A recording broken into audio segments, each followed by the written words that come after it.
There's about 50,000 profound deaf, and there's about 1 million that have varying deafness of hearing.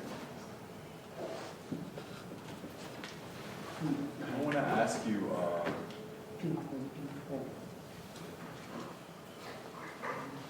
how do you feel about your challenge with gods, like pagan gods? So I have an example. So where I live currently, it's about 30 minutes to an hour from the capital.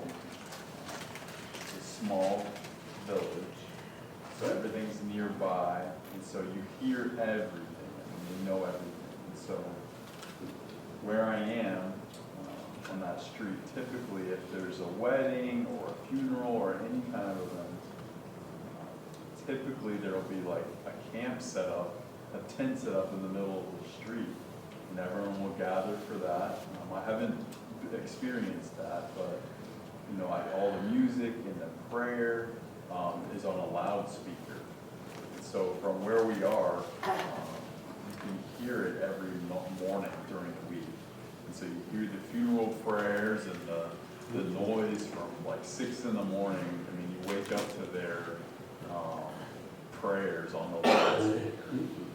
And so that's just one example of being exposed to their idol worship. And there's a temple right down the street from us as well.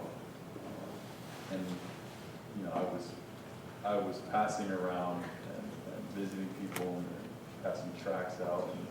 And I'm really not supposed to, but I was out visiting, and there were several kids that came out of the temple while their parents were in there worshiping.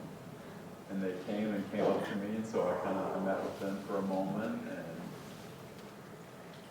later I passed the temple again and came back through, and saw that they pulled the tracks and left them because their parents were just appalled at God.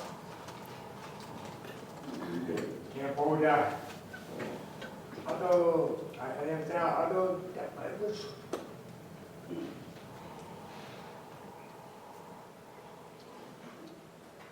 So they have Cambodia Sign Language there. It's like a merge of Australian and ASL. It was developed in the 1970s, so it's still being developed, but the University of Australia and Indiana came to develop, NTID, to develop that language.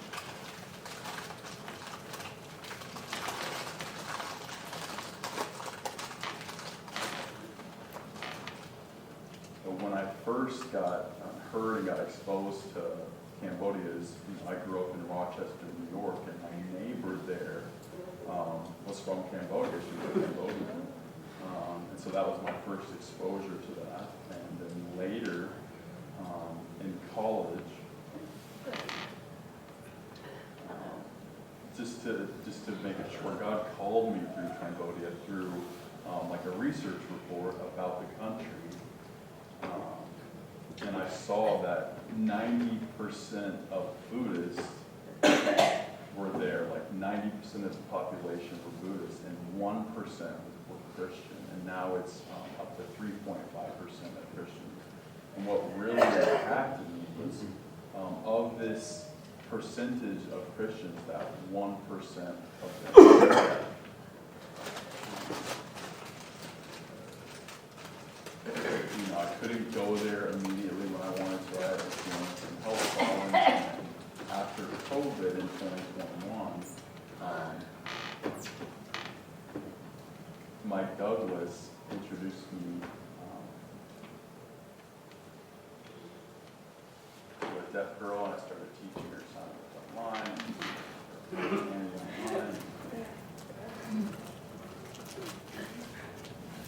So when the first time we went to Cambodia, what was the biggest, like the first culture shock? So the first time was in 2023, culture shock, I would say, was probably the smell of the filth. I mean, there's trash everywhere. So trying to get used to that, you know, people just, they do have trash people come with the garbage, but it's still everywhere, and so you smell it. And so that was like the first big thing. Do they have a Cambodia like deaf school, like institute? So they have 5 deaf schools in Cambodia. Yes. They're all kind of far. I think the closest one to me is about an hour and a half, but there's not many students at each one of those schools. Each one of those schools, I would say, has about 30 to 60, again, it depends on the school, about 30 to 60 students at each school. And most of the deaf are unable to go to the deaf school. They go to a special education program that only goes up to the 3rd grade. If you're at the deaf school, you probably goes up to like a 6th, 7th, or 8th grade education. But most of the schools in general in Cambodia, hearing included, like, is a 9th grade education, and you kind of go on to work.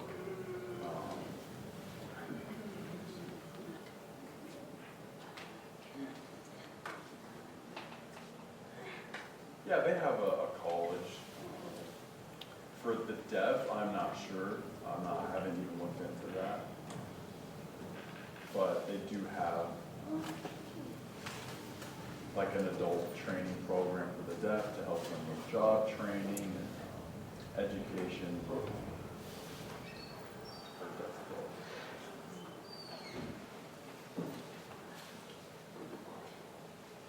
So yeah, the skirt is a tradition for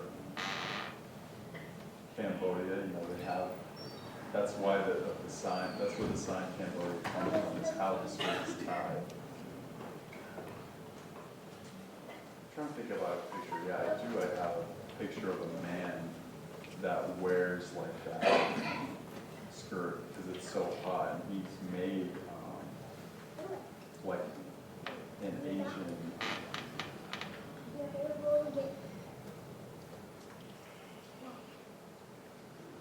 It's easy for him to wear the skirt as a pants because it's cooler while he's working over this fire. He eats like Asian noodles.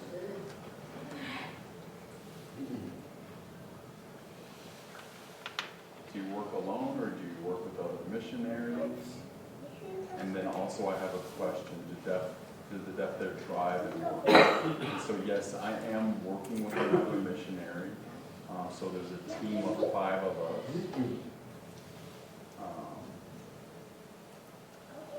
There's a couple and their son, the Flores.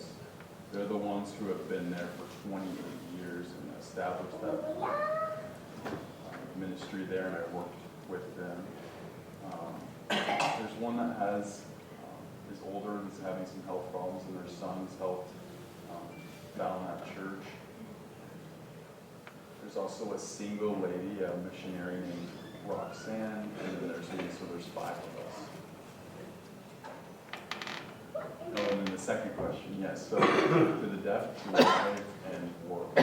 Yeah, I don't know if they drive. I haven't met a deaf person that drives yet.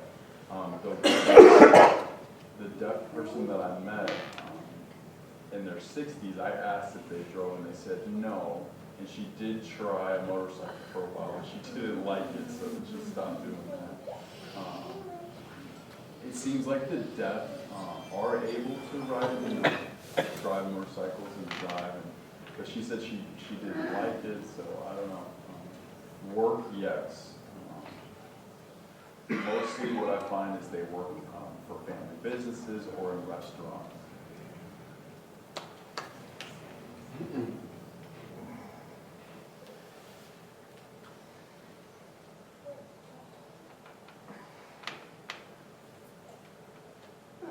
So as far as sports, I know they play soccer is very popular there, and especially in school. And the deaf they play, I saw something on Facebook that there was a deaf soccer team there in Cambodia. So I'm curious too, are they mostly on motorcycles or are they mostly on cars? There's so many little motorbikes and scooters because it's so much. There is a lot of cars, but compared to a car, like costing 30 to 60,000 depending on the car, a motorcycle is like 1,000 or 2,000. So it's cheaper to get a motorbike, and if the engine, the CC, the size of the engine, I think it's like less than 150, then you don't need to register or even need a license. So even teenagers use that to go to school. I say teens, but I would say probably even 12 or 13-year-olds are on scooters or bikes. God.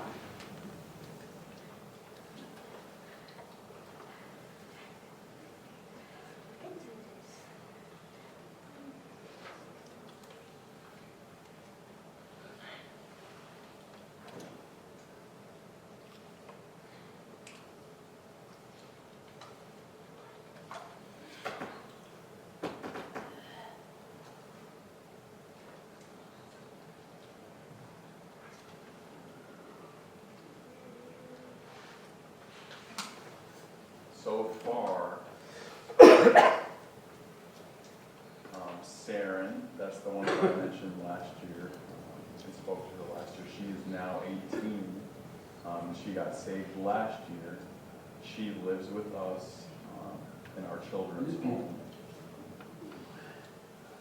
And when she got saved, her parents didn't really have anything negative to say.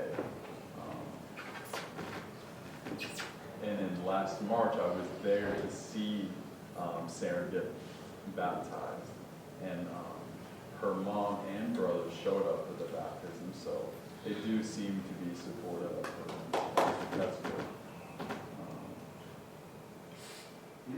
There's another young lady, I'll mention more later, but she's 23 and she just got saved. She's deaf. And her aunt is also deaf. She has not accepted Christ, but she's not saying, no, you can't get involved in that. She's kind of left it up to her needs. So it seems like now, at this point, some parents are more being accepting of their children's decisions, and obviously that depends. So is there a freedom of religion? So yeah, now Cambodia is open to any religion, but they are still stuck in their tradition of Buddhism. And the way the government thinks is that, if the economy is not doing well, then these religious organizations or Christian organizations want to come to set up schools or just any kind of organizations or churches. They're saying, yeah, sure, come bring the money and come bring your institution.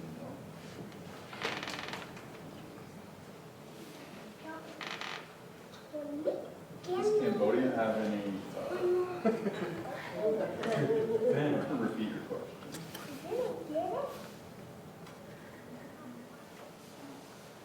Yeah, like group sports for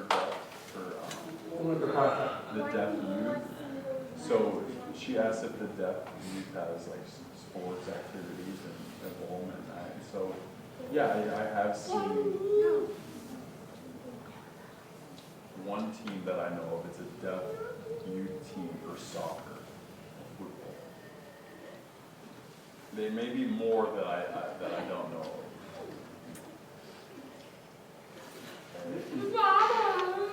I'm curious to know that most of the peers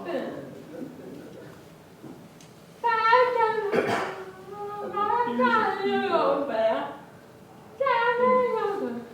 I know mostly in the world, deaf are considered pathways. Is that the case for Cambodia?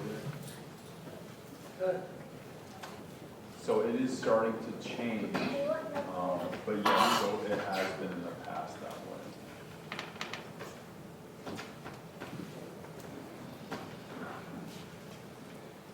But yeah, now they're starting to say, yeah, you know, if you're looking for a deaf person, like, oh yeah, they'll know, like, oh yeah, there's a deaf person. But in the past, they would kind of be, they wouldn't tell you about whether a person was deaf. They would keep them hidden, but things are starting to change.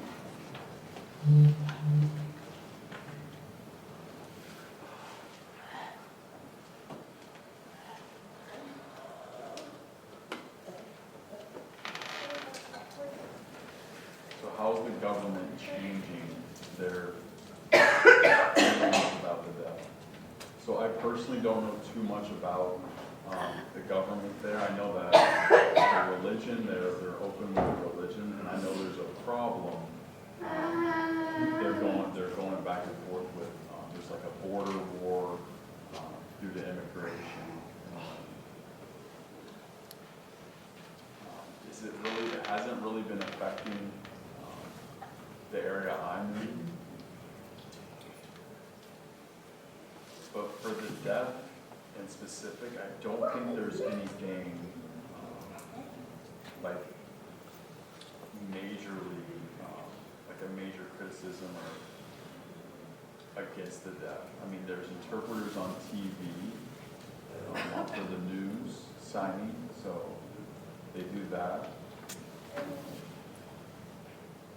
I still don't know if there's laws for deaf advocacy yet.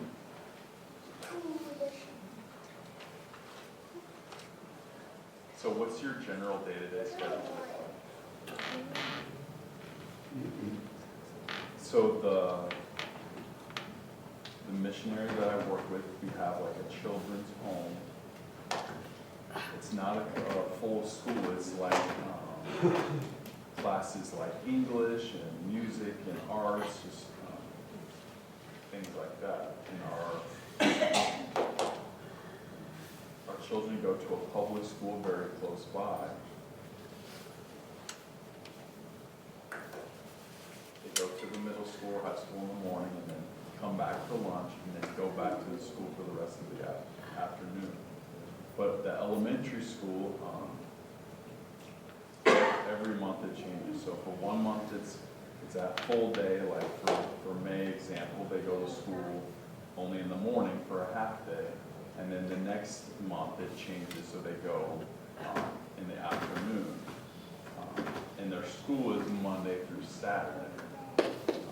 High school is Monday through Friday because they go for a full day. But the elementary school, they go Monday through Saturday, half day. And we also have,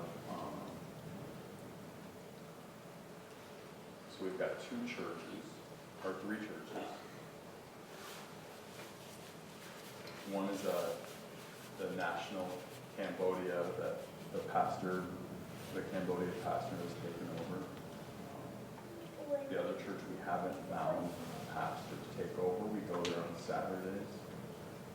Our church has service on Sunday, so what my week looks like day to day is I get up in the morning, I teach a class at 9 o'clock in the morning.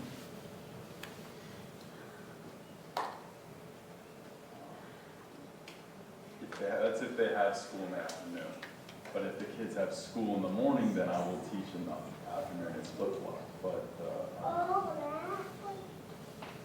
But Saren, she is finished with school right now, so she stays with us all day. And there's 2 other kids that are in school, so for other reasons, but they stay with us all day. Roxanne and I take turns, and I'm teaching ASL right now. When I go back, I will be taking CSL classes. Cambodia with sign language classes. So I've taken the spoken language courses for a month, and when I was over there, they had already started the Cambodian sign language courses. So when I go back, I will take that. Roxanne, she teaches English, and we kind of take turns on that. Whether it's an hour or 2 hours, she teaches either an hour or 2 hours as well. It depends. Sometimes we got because I've got to go to language school. And, the afternoon, I tend to do like chores, just like we would do here at home. We have like a farm. We have goats. We have geese, chickens, dogs, cats. So they use the geese and goats for meat, not the dogs and cats.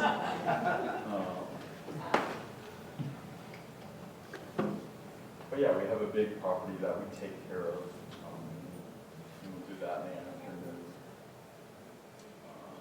And while we were finishing up new building construction. To save on the cost, we did paint it ourselves. So every afternoon, I might paint as well. And it's hot, there's no AC, it's on sweating bullets while painting. But and that during the evenings we have a prayer meeting with just the kids and another lady. And then Saturdays we go to another church. Sarah and I disciple her at that time. And then Sundays and Saturday mornings, we go to visit those two dads every morning. And Sunday, obviously.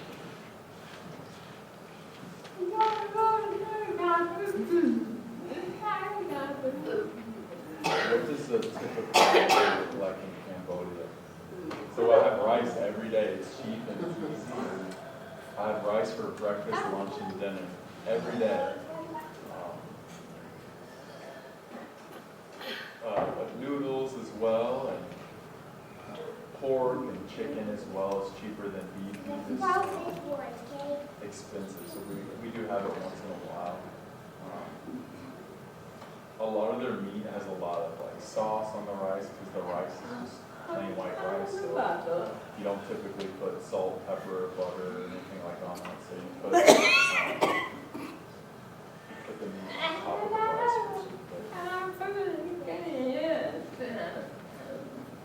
And speaking about the food, it's interesting the rice. So every day, typically you meet someone that will ask. They use this Cambodian word that says nasam. Nam. Ba. And this word nam means eat, and bai means rice. And so typically anytime they ask, they'll say nam bai, and I say, yeah, I eat it, but I haven't, I've eaten it, but I haven't eaten rice. And I'll say, no, that's normal. It doesn't matter if you eat it or not. I was just asking, have you eaten? And it just includes the word rice. Like, have you eaten today? They just include rice.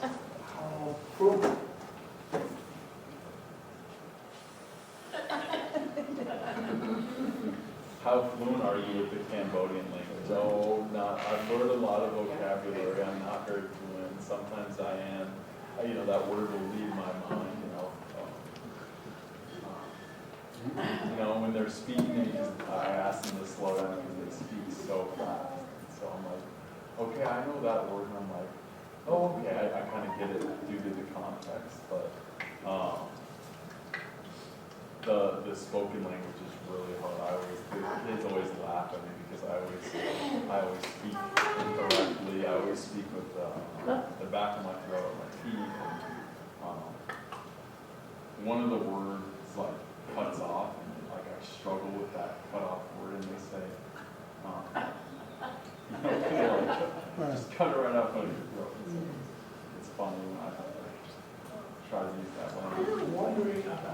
budget and financial. Can you explain a little bit about that?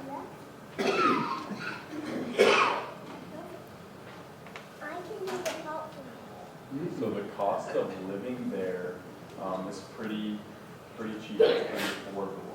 Just to give an example, if I wanted to, I could live off $10 a day. That would feed me all day.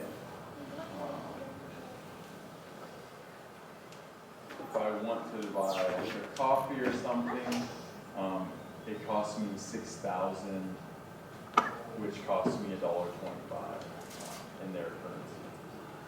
So apartment ranges between $350 to $500.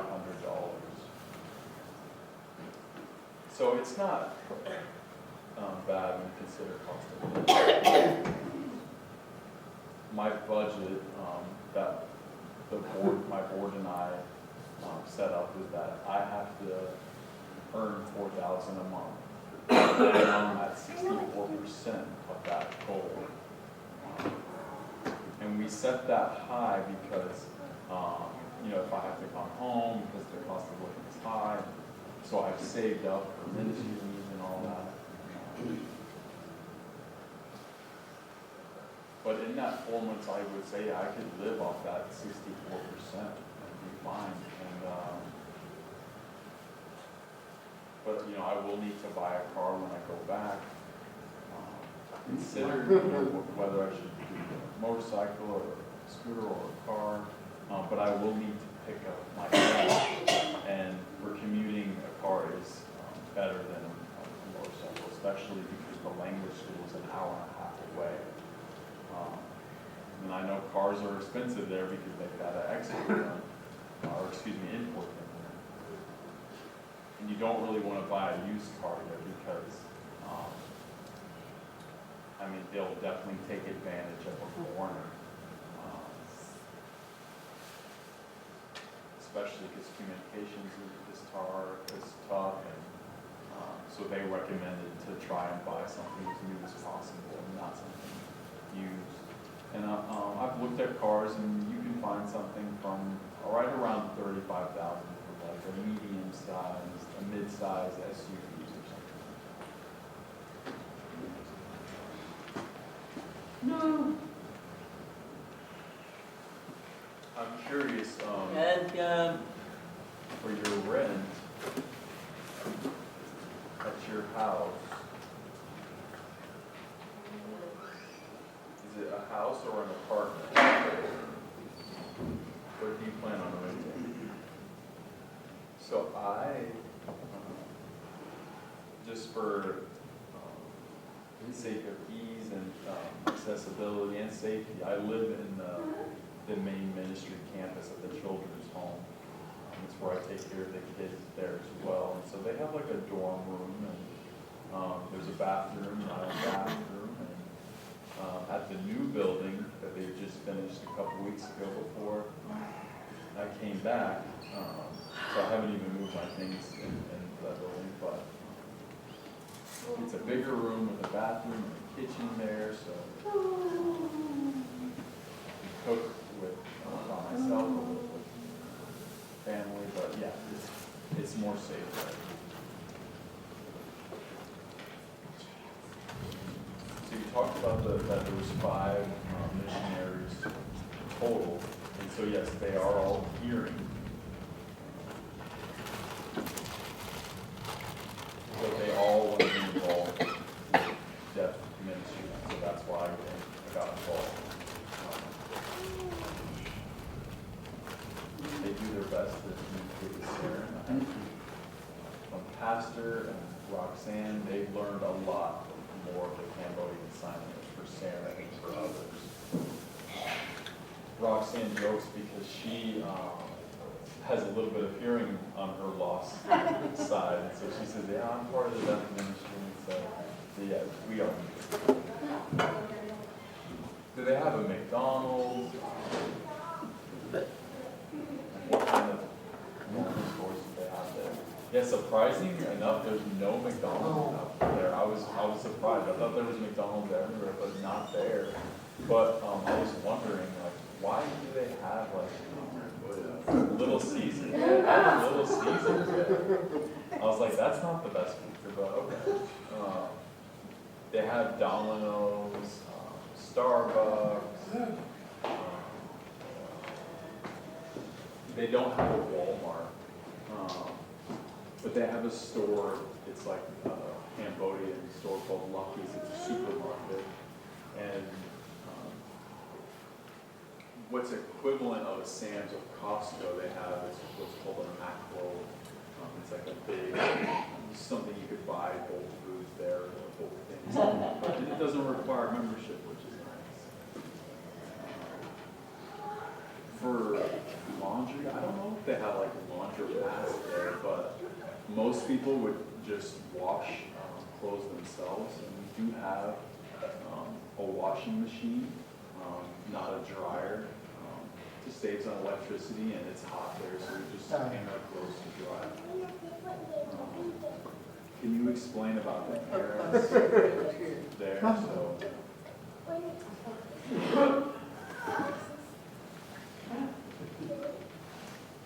So both my parents are deaf, yes, and both deaf. I am hearing, and they're pastoring in El Paso, Texas. Yeah, he came here about 2 years ago for our church anniversary. Dwayne Holmquist, her father, and her mother, Vernell. Sign like that. They're great, and so now I have to interrupt because I have a few questions. Maybe that maybe you thought of and haven't asked. Jail, do you have a question? How do you get money? Yeah, how do I get money? That's a great question. Yeah, they have the banks. Yeah. So most of the time I would use an ATM to get cash, and then I use cash around. They do accept U.S. dollars, but not really like ones, but like 5s and pounds. But it needs to be a clean bill. You know, if it's like crumpled or worn, they don't want to accept it at all. But 1 real, their currency, they'll accept it regardless. But yeah, it's interesting that I wouldn't accept the U.S. currency if it was foreign. But most places do not have like a card reader to swipe your card on. They use a bank there, typically called the ABA, that you use with a QR code. You pay with a QR code on your phone. So I do have that ABA bank, and on my phone I have that. So with the QR code, I scan it, I put the amount in, and I pay with it, and it shows, I can put the payment on my phone and then I receive it. Or I just pay with cash. It's a good question. So I do have a few questions for you, if you don't mind. So your long-term goal for Saren and for your deaf ministry, like 3, 4, 5 years, what was that like? So my long-term goal is to help,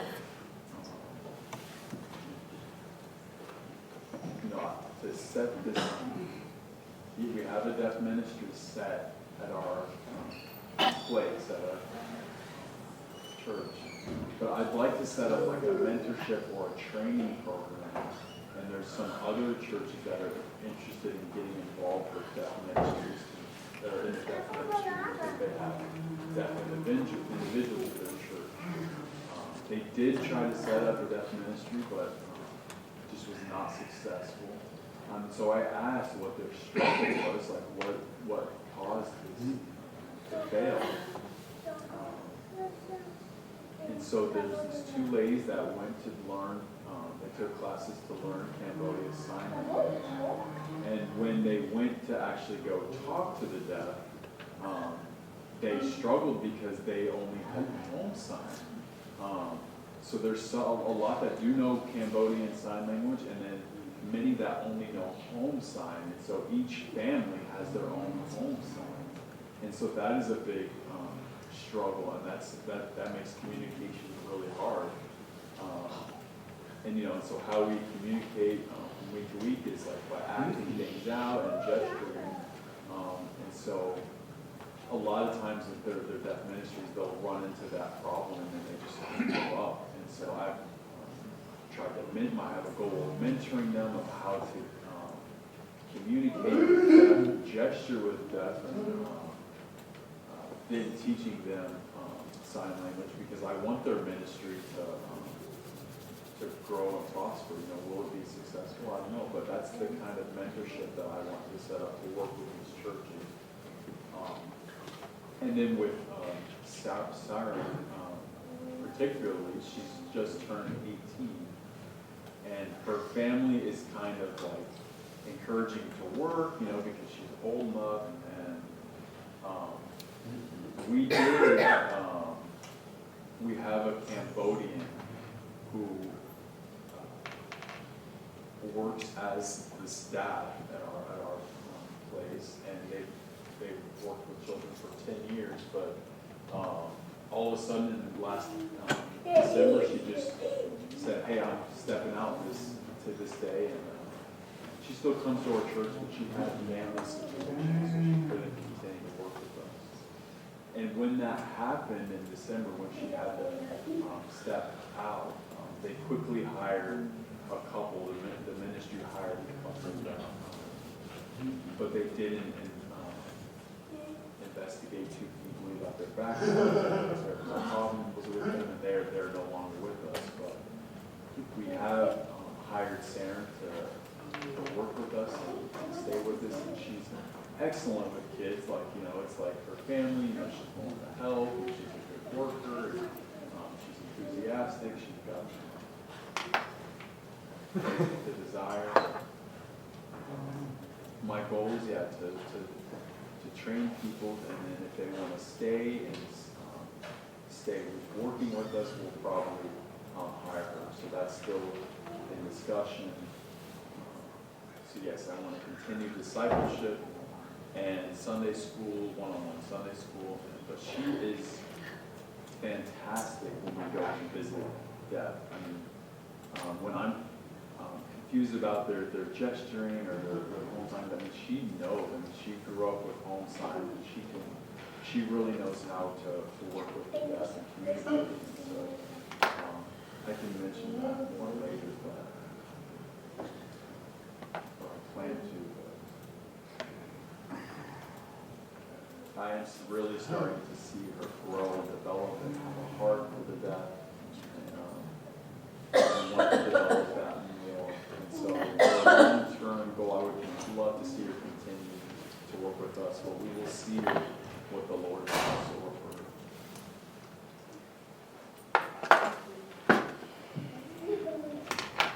So I have one more question. So in your area, you said you have a Starbucks and a restaurant. That's in your village? So it's far. It's like they have restaurants close by, but a Starbucks is a little bit farther. But But in that village, like, how many deaf people are in, particularly in your area? So we haven't found that number yet, exact. Saren's with us. We found 4 more deaf so far, and I've heard that there's more. We don't know how many more. So now we are looking for them.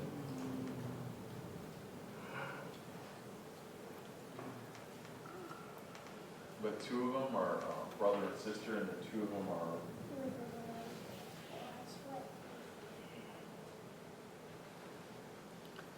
I know that there wasn't as good as medical care in the past, and if I remember correctly,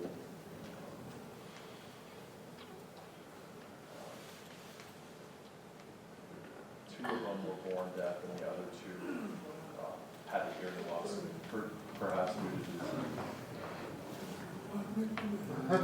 Time is starting to run out. If you want to ask her more, you'll have to come to her and ask her personally. Ask her if she needs some rest. Or thank you for being considerate on the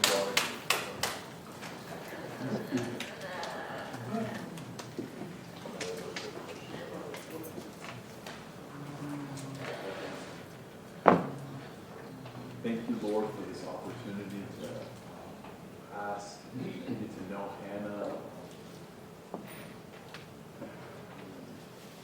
I'm excited to see what the future of the ministry looks like there. I pray for Saren right now. I pray for the other deaf there that were found. Lord, I pray that you're with Hannah and her ministry. I know that starting a ministry from scratch is so hard. It's slow work. It's long work. It's patient. So I pray that you give Hannah strength.